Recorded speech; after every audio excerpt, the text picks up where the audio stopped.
The following podcast is provided by Era Living, innovator in residential retirement options since 1987.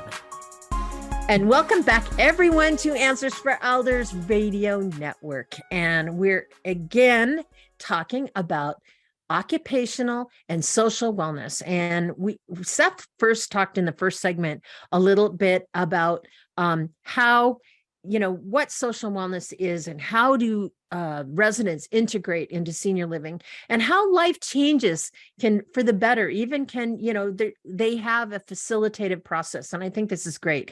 And I'm going to introduce you all to Julia Goldie. And Julia, you are with Era Living as a life enrichment director at Aljoya Thornton Place.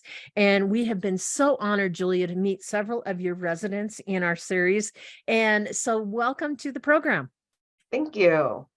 So Julia, you obviously, you help people find purpose. When we talk about occupational wellness, it's defined as, according to the University of Colorado at Pueblo, as the feeling the need to be needed, a reason to get up every day, finding your passions, doing things that really get you excited. And obviously, structuring a program around residents, I would imagine that evolves constantly based on the desires and passions of your residents, does it not?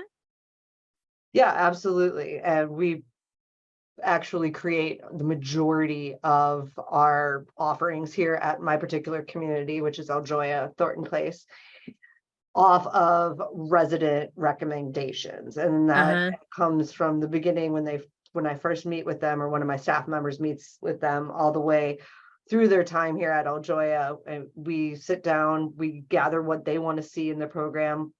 We have quarterly life enrichment planning meetings where people come and literally just raise their hands and shout out ideas, and we get feedback on people's ideas. I love that. Email me things. So yeah, 90% of what we offer here is based on what residents' interests are, what their passions are, what they want to learn about, where they want to go, things that they want to see. And I think that's why we see such success with our participation.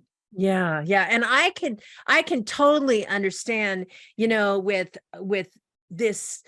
What I'm excited about, I was going to say, is that people want to engage and they want to contribute and they want to add to the community. And I think that's the relationship and the culture that you guys have in your communities, which is so incredible. So how do you help keep the residents busy with meaningful activity? How does that involve? How do you do that?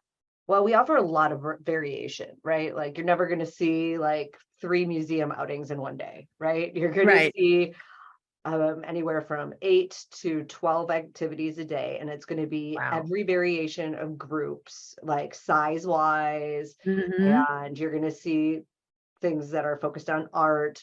You're going to see something that has to do with lifelong learning. Maybe, a couple times a week, you're going to see music. You're going to see the resident-led group. So everything from bridge to book club to the library committee, would just a little bit of everything each day. There's one reason why every resident is going to want to get out of their apartment and join something. Yeah. And, this is interesting because even if a senior, we may not even think about it, but even if a senior has mobility challenges or dementia or something like that, they still need a reason to have purpose in their lives.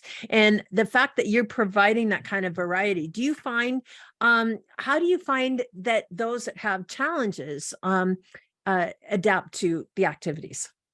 I pay particular attention when planning the calendar to make sure that there's options for different, disabilities or things that, for example, up in our conference center, we have a hearing loop. So people with hearing loss know that they can attend a lecture up there and still be able to enjoy it because their hearing aid will just go right up into the hearing loop. Oh, love that. Yeah. Isn't that great? Yeah. We have small group discussions where we are very mindful of who signed up for it because maybe they need a different handout, or maybe we don't use handouts because somebody with vision loss is attending that. When we're planning outings, I make sure that there's outings that are accessible to people in wheelchairs at least once a week, that there's multiple ones for people who are using a walker.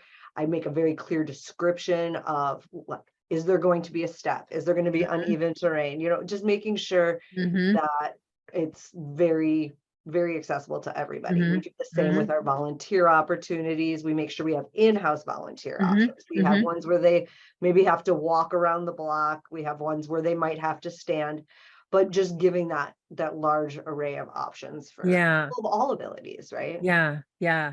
And I'm assuming too that your whole purpose is, or your role would be recognizing when you see, the lights come on or excitement, then it's like, it's probably an indicator that, I need to pay attention to do more things like that. Do you recognize stuff like that?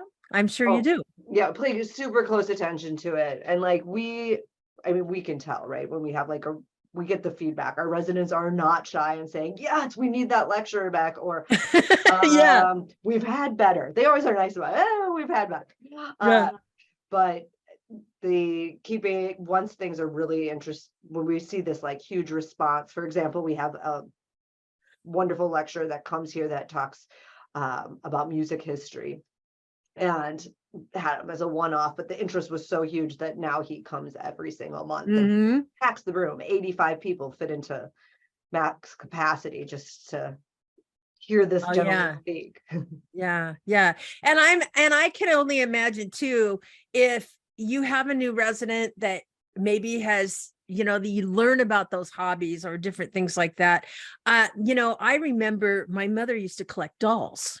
Right. And one of the things that she did, they did for her when she was in the community is they had this display case in the lobby, and they asked her if she'd like to share her doll collection with all the other residents. And they put all of her dolls in this locked case so that people could come by and see it. And it caused, when they walk into the dining hall or whatever, they'd say, oh, you have an original Shirley Temple doll. Oh, you have this. Oh, you have that. And that was really something I think that helped her. I'm sure you guys know about stuff like that when they move in.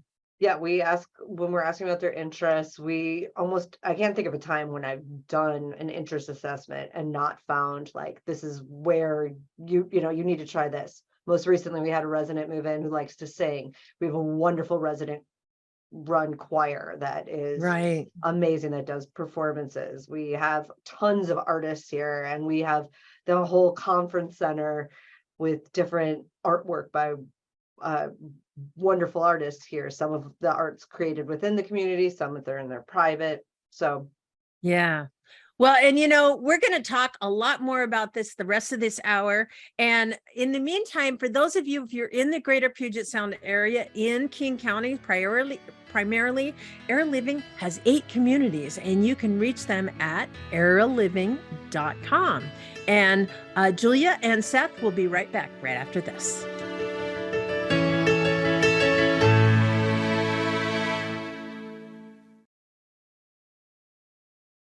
Era Living is locally owned and operates 8 premier retirement communities in Seattle, Renton, Mercer Island, Bellevue, and Issaquah.